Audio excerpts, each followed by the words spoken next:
Čau,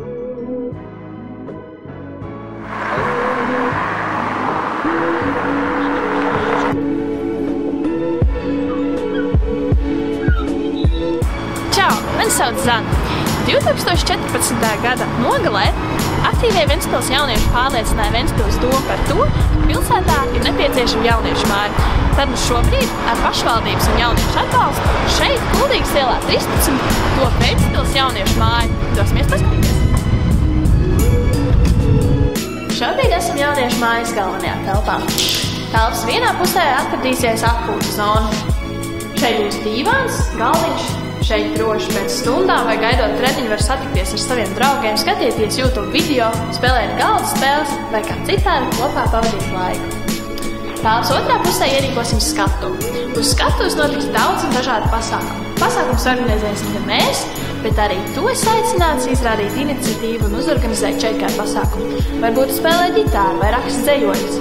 Šī vieta ir domāta, lai tu varētu izpausties. Ļoti svarīga vieta jauniešu mājā ir infopunkts.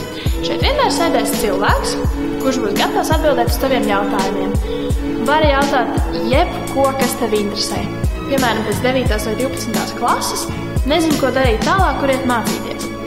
Vai arī vēlēs aizbraukt kādā jauniešu apmaiņas programmā un nezinu, kā tas notiek vai cik tas maksā. Šeit uz šiem un daudz citiem jautājumiem infopunkts cilvēks tev sniegs atbildes.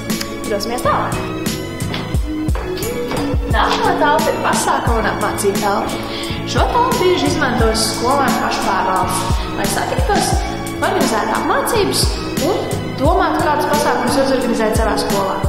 Tāpat šeit tiks rīkots radošās darbnīcas, piemēram, pufu radošā darbnīca, neformālās izglītības apmācības, simulācijas spēles un daudz citu pasākumu. Pēdējā telpa ir biroja un sanāksmu telpa. Šajā telpā uzturēsies cilvēki, kas vada un koordinē darbu jauniešu mājā. Šiem cilvēkiem arī atbildīgi par brīvprātīgo darbu un centīsies veicināt jauniešu iesaistīšanu brīvprātīgajā darbā. Tā kā arī tu tur vari piedalīties. Tas pagaidām viss. Ceru, ka ieraudzīt jauniešu mājā.